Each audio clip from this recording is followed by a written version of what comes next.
Hi, this is Gertrude and you're watching Thorin's YouTube channel. You know what the worst is? Catching your girl fucking around? Debatable, actually. I mean, you know, maybe you should ask yourself if they're the right person for you or if you've kept your relationship healthy. Not blaming you, but I'm saying it might end up being the best thing that could have happened to you for what you'll learn and who you might then go on to become as a person and have experienced beautiful future relationships. So no, losing a loved one, that's a tough one, right? That hits you hard. But you know what? It also kind of reminds you to cherish the time that you have with those around you and ensure that you pass on wisdom and a good model pattern of behavior to younger ones, knowing that one day they'll be left as you are now to tend for themselves with only those coming after them to keep them company. What about the true horror of experiencing a dark night of the soul where all your values seem to desert you or provide no comfort in the face of a yawning chasm of nihilism and sobering realization that life is meaningless and you merely got too caught up in the symbolic systems and framework of the world to see what you were, what you have become, what you will go on to be or not, as the case may be? No, because if you successfully navigate such treacherous waters and process that accumulated information and the shadow's kind of interference and encroachment upon your otherwise dayside world, you can emerge purified with the Philosopher's Stone, the gold of the soul uncovered and shining for the world to see, and a warmth and a unbreakable foundation upon which to then build the new person you wish to become. See, none of those things really are the worst thing, right? Because the worst thing that can happen to you is when you have that really sick analytical line on a match and you just know that the underdog is going to win and you know why they're going to win. And as well as really good reasons and logic and a kind of a track record and patterns, you have that gut feeling that tells you it's going to go this way. This is going to be the team that wins. It doesn't matter that the odds say they're not going to win, that other people say they're not going to win, that history says one team's going to win. You just know they're going to win. But the problem is, if you're right, what's the outcome? Well, you know, and in your mind you know that you knew and that you're right now. I mean, you could try bragging to other people and perhaps people on the internet who don't give a fuck about you. But you know what? Those stories, when they're just stories, like I had a feeling about this, they're like bad beat stories in poker. To you, they're meaningful. To you, they have significance. To you, they're really cool and should be intriguing for other people. To other people, they are boring as fuck. They are of no interest whatsoever. No one relates to you. No one gives a shit. They'd rather you kept them to yourself, much like baby pictures when you're not related to the person. Nobody wants to hear or see that shit. But you know what? At esports pools, you can change that, because if you bet on a game with an underdog, and you know the underdog's going to win, and the underdog indeed does win, then what do you get to show for it? Well, first of all, you could definitely print the screen and prove that you made a bet, so there's that. You've got social proof. And then secondly, you get Skrilla. You get hard-earned cash you can cash out, and you can take to the shop, and you can buy a bottle of soda pop, and you can drink it, and when that sugar hits you, and you get that little buzz, you can go, being right is delicious. Mountain Dew. Don't know why I said Mountain Dew. I would never drink that shit. It's for Call of Duty plebs. But anyway, you can indeed get Skrilla. So you can get a tangible proof of your smug arrogance and make it something in the world. Now, admittedly, if you just go and buy the soda pop and drink it, it doesn't last that long. But you know what? You had soda. What did they have? Just feelings in that, innit? Or Dark Knights of the Soul, etc. Now, ESL One Cologne 2014, speaking of the worst, was the worst major. It was bullshit, quite frankly. Now, that might sound pretty harsh because actually, as people know, I don't have a particular beef with ESL nowadays. I've actually always credited their ESL One Cologne events as some of the best we've had in history. I think it's the most consistent, like, single location event we have in history, or best string of events by any one tournament organizer in CSGO. But in many senses, this one major, of all the 11 majors we've had so far, it's going to be the 12th one for the E-League Boston major. It was the worst that we've had. Right? First of all, to get to the major, well, you have qualifier systems, right? This was one which used a qualifier system, which first of all was online, and then secondly, split up the world of CS into different regions, and therefore it wasn't just the best teams that qualified. Like, since then, once we get to, I mean, I think the first one like this would have been, let me think, would have probably been 2016, right? When we had the minors and therefore it led into a major qualifier. And what's great about that is, yeah, you can come from what is a bullshit minor like the CIS minor or the Oceanic/Asian minor, but you only then get to the major qualifier. You don't get to the major itself, and you then must beat out top European teams, top NA teams to get your spot at the major. You don't just automatically qualify for being the best in a terrible region over teams that are better than you but come from Europe and therefore don't have as many spots. Well, the regional qualifier here, yes, since Counter-Strike was mainly European, it did have 6 spots for Europeans, but it also had a spot for an Oceanic team. Now, because we didn't have a major qualifier, that meant an Oceanic team just got straight into ESL One Cologne and was not very good. It meant actually, believe it or not, NA only got 1 spot. So they had the teams that were remained from before, majors teams, etc., like Cloud9. I mean, it's complexity at the time, but Cloud9 now. But then you just had the one team could qualify for online. So if there was better online teams from NA, yeah, we'll never know. There's only 1 spot for them. And then beyond the Oceanic, NA, etc., the bizarre one was because LGB split up after EMS One Katowice 2014, and they'd finished top 4 and they had a Legends spot, they instead took that Legends spot and did an Indian qualifier and let a team from India qualify, come to the major, don't have to play against any Europeans to get there, and get utterly fucking destroyed at the major, and obviously as a result lower the competition level of the major. So regional qualifiers, whack. I like the system, I mean, admittedly they've changed it now, of having minors that are regional, that then find the best teams, but then funnel you into that major qualifier. And what I love about the last year, year and a half of Counter-Strike in the majors is that the best teams generally have made it to the major because you put them all in the mix at the major qualifier, and now we get to see if a team like, for example, pretty impressive, right, that Vegas Squadron managed to make it to the major. Admittedly, with the weakest run they could have had, and Swiss system with no reseeding played a part, but they at least qualified against top European, top NA teams. They didn't just qualify from the CIS minor and go straight to the major, which admittedly they're going to be doing now in the future, which is a flaw for the future majors. But this was a big flaw for this tournament for me because we hadn't had that in the same respect afterwards, and obviously beforehand it was only 1 and 2 majors before. Now then, beyond that, you had best of ones was still the format. So you had GSL group stage, but best of 1 was every single game there. Now, admittedly, that was the same if you go back to look at DreamHack Winter and you look at EMS One Katowice, the 2 majors before. So it's shared the same negative quality with those ones, but it's still a negative quality. It's about one of the worst formats I think you could use for Counter-Strike. I still like the GSL component, at least you can play the same opponent again, but the best of ones, going out with 2 best of ones, getting out of the group with 2 best of ones, I think it's kind of whack. So I think that was a terrible format. Then you had to look, how did the other teams qualify? Well, they had the Legends seeding, right? So yes, DreamHack Winter obviously couldn't have Legends seeding. It was the first major. EMS One Katowice had Legends seeding. This one had Legends seeding. So as a result, some of the teams were seeded in a way that made no sense. So for example, you had a team like Fnatic, who's changed 2 players, managed to get a second pool seed because of the results of the other Fnatic in the first major of the year, which is one of the first big tournaments of the year. And it didn't matter that they did shit in all the tournaments since then, and then actually ended up changing their lineup 2 tournaments, well, 1 tournament before the major, basically, and then somehow got to ride that seed. There was plenty of different ones like that were really quite bizarre. And so Legends seeding in general, I think, is a poor thing. And the fact that it exists for this major, combined with all the others, isn't helping things. Then you have to add in, this was the first tournament to use the randomizer. Now, what was the randomizer, you say? Well, in the group stage, you used to have to, I think you vetoed down a few maps, and then it randomized between, I think, 3 maps that were remaining. Is that how it was done, off the top of my head? Actually, there's no way to check that. But there was a randomizer. So we ended up with teams having to play maps they would have never agreed upon. A veto system would never have gone down to. As much as I think there are flaws in the best of 1 veto system where you just ban 6 maps, I've heard some interesting alternatives. It's much better than having a randomizer where you can have a scenario where both teams play a map that neither would have played and that we would have both banned.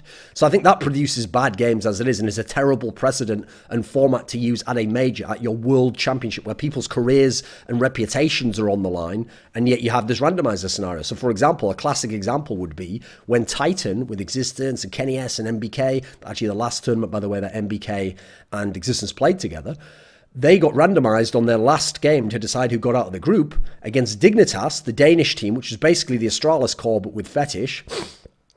And actually at this tournament, they had AZ rather than Cajun B, and they got randomized onto Nuke. And this is a map that, yes, Titan had always been good at, but this was one of the absolute best maps for Dignitas. And since Dignitas actually was famous for very strong CT sides, double-digit CT sides on all maps, On this map, it just made it ridiculous and shifted the odds heavily actually in the favour of Dignitas and really gave them a chance to win. Whereas there are so many other maps, that map almost certainly never would have come up with a veto. There's so many other maps that would have been very competitive, and Titan indeed may have gotten out of the group. So to claim that they just failed the major because of this randomizer seems a bit unfair, right? And obviously, thankfully, we've got rid of the randomizer many majors later, although we did have it for a number more. Then you go to the playoffs, the randomizer, you'd ban a map, you'd pick a map, but then the randomizer would pick the third map. So again, you could get maps that no one would have chosen to play. The most famous example here being where Na'Vi and Fnatic, two teams who used to ban Nuke, but because Cash had been introduced, some of them wanted to ban Cash instead, you had those teams having to play Nuke as the decider when neither team knew the map, neither team was good on the map, neither team liked the map, and you had this dog shit third map to decide who went to the semi-finals, where it actually ended up going full 30 rounds and was just atrocious level of play actually, and was a really like horrible drag out war of attrition that wasn't good Counter-Strike. So that's obviously a massive flaw of a randomizer. And then you look on the other side of the bracket, the randomizer was obviously playing a massive role in NIP getting Cobblestone in two of their key series, when, again, very likely that would have been banned second rotation by some of these teams. Some of these teams had edges on NIP on the other maps and would have almost certainly have actually beaten NIP on any other map, and almost did on Cobblestone, because actually that's another factor that made ESL One Cologne not as good. I realise it's tough when you're judging majors to bring in the results of matches, because normally the results of matches aren't anything to do with the tournament organisers. It's not the fault of the event. But when you talk about the best events, you do take into mind the quality of the matches and which memorable matches they were. And in this particular case of NIP, that plays into the randomizer, because randomizer in the quarterfinals and semi-final drew NIP Cobblestone. Now, at the time, no one knew how to play Cobblestone. NIP actually themselves lost the opener on Cobblestone to Epsilon, Shox' team, where you had Kiyashima in it. It was quite a weak lineup, actually. They played that, they lost it. This was the first tournament to ever feature Cobblestone, and Overpass, by the way. And what happened was, against Cloud9, Cobblestone got drawn. Cloud9 didn't really have a good read on how to play the map, played the map too slow. Get Right had an amazing lurking performance because the map was very different in the architecture. It didn't have the same middle area, and it had a broken wall area actually halfway along the B platform, so you could just shoot into the guys who were setting up there. They couldn't just set up as they do now with all the flashes and just look at the end of the hallway.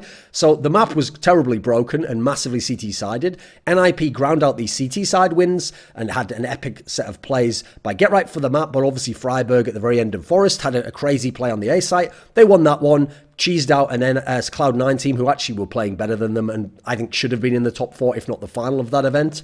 And so NIP got to go to the semi-finals. Then in the semi-finals, same thing again, goes 1-1 in maps.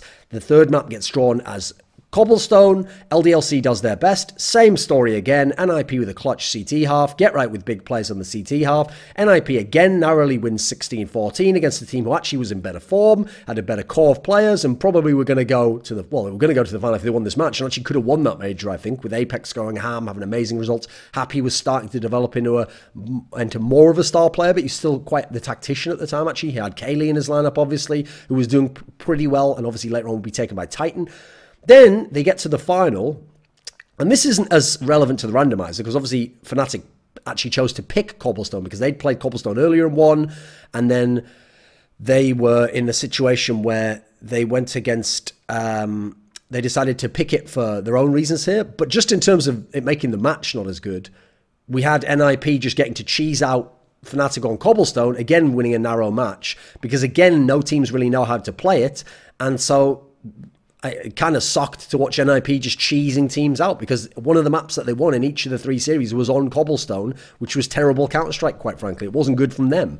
And so the fact that they essentially won their title by cheesing on Cobblestone and getting these map wins on a map that no one had really played kind of sucks, which then we have to add in is another reason why this event sucked, because it was an event where Valve forced 2 brand new, untested and broken maps, Cobblestone and Overpass, onto the scene, and as a result lowered the quality of play at the tournament and meant people couldn't have prepared properly, couldn't have been fully in match form, not least because they'd never played an official offline tournament on these maps. Like, you have to remember, Cobblestone and Overpass now are considered classic maps. Like, Overpass now I think is the best map, personally, after it was reworked in, like, I think it was like February of 2015. Cobblestone, I think, became a very good map for 2015. In 2016, I thought it was starting to get a bit played out and getting a bit stale, and there were some issues with it.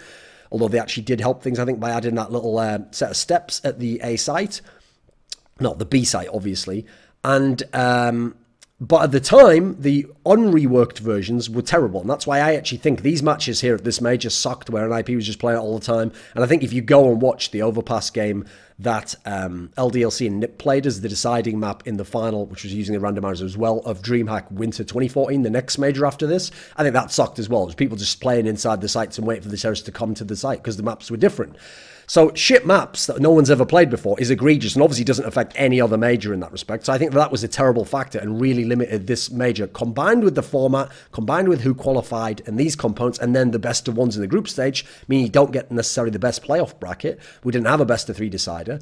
Then you've got to consider, in terms of the broadcast talent, they only had Richard Lewis as an analyst. Now, Richard can certainly play the role of an analyst, obviously less on the raw tactical Yanko side of the equation, or Sponge side of the equation, but more as a pundit, more as someone who analyzes the game in terms of how his lens of how he sees match play and ideal play, and obviously the history of the players and what he thinks of how you compose a team. Yeah, he can do his job in that sense, but it was just him combined with players. So they'd have some players come out who weren't playing anymore, who'd already been eliminated, and they would come out and give their thoughts. Now, one of the problems here is one of the reasons why generally I'm not that big a fan of pro players doing analysis, because some of them are amazing at it, but they're amazing because of their analytical skills. They're not amazing just due to being pro players. Because when you just throw on a pro player, first of all, a lot of pro players, even some in-game leaders actually, don't know all the vetoes of the other teams, don't know all the maps. They only know themselves based on their own world, because they have to know when they play that team, when they scout that team, when they practice that team. They don't know the global meta in that particular sense to the same degree. You have to study these things to get good at it.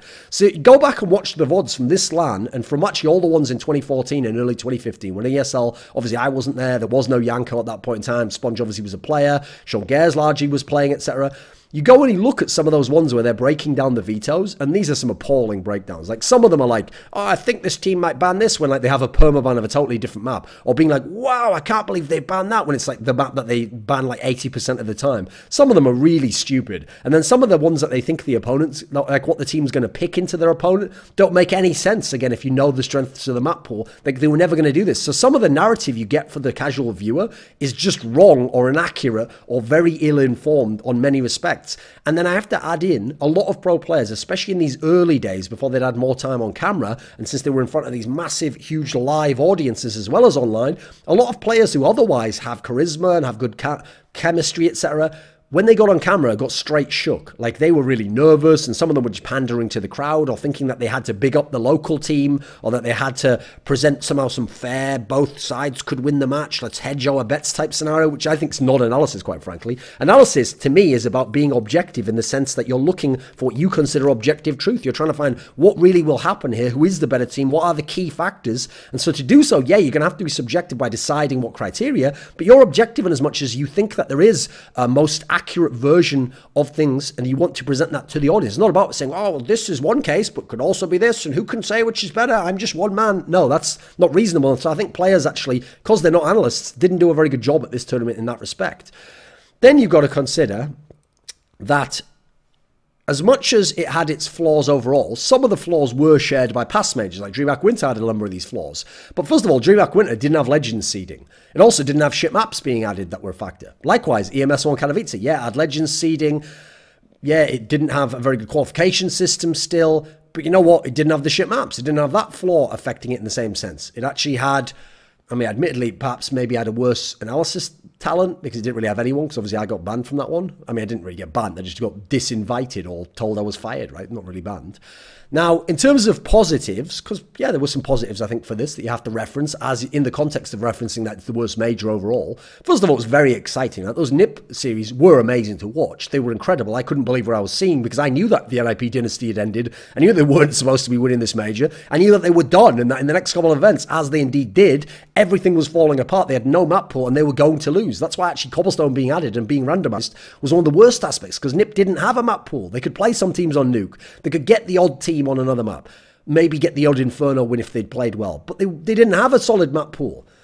Then you got to consider, obviously, it was a good location. I actually think, as I said, it's the most consistent good event by any organizer in CSGO. Obviously, even better in later years, 2015, 2016. Sad that 2017 wasn't the major, quite frankly. I would have made it the major over PGL Krakow if it'd been up to me. I also think it's a massive positive that this was the first major where Anders and Semler cast the final. Oh yeah, it did. A lot of people didn't know that, right? So DreamHack Winter, Anders and Semler weren't even on the mainstream. EMS One Katowice, that was the one where I think they had Semler, but they didn't have Anders, because actually Anders was the one who dropped out or had a negotiation issue with him, and that's actually why I was hired for that event, fatefully enough, as it were. Then you've got to consider, so actually I think it's a massive positive to have what I consider the best duo of all time in CS cast the final. This was a truly epic final for them to cast. And it was a historic final because it was NiP's last victory with the Fiflaren team, the 5-man lineup that was the best team in history to that point in time. And you could still make a case as the best team ever if you want to go different angles on the numbers. And then, what was it? Well, who's the team that took over from them in history as the best team of all time? Fnatic with Olaf Meister and Crims. The very lineup that they edged out here in this historic final, and who would go on to, first of all, beat them in Katowice's final next year, and go on to be perhaps the team displacing them. So it was a real passing of the... it was a real meeting of the guard, as it were, because it wasn't quite the passing of the torch yet, because NiP won. They stole it away when they should have been passing it on to Fnatic. And then Fnatic had to later on come back and take that title from them. And obviously, if NIP had never won a major, that would have been a really big historical kind of, well, I would probably just say, I wouldn't say like a flaw, but I would say it wouldn't be as satisfying from the narrative, right? If NIP had made a bunch of finals of majors, but they'd never won with Fiflaren, and they'd never got to cement that lineup as at least being a major champion. Whereas Fnatic, yeah, they could have won this one, probably should have won this one, but you know what? They got their 2 other majors to go with the one that they won before anyway. And in fact, they could have won the next 3 majors, so they very much could have made up for it as it was. And in some senses, in that sense, you don't necessarily mind that NIP won it. So overall, I think if you look at the context, I would say that this was the worst major we've had.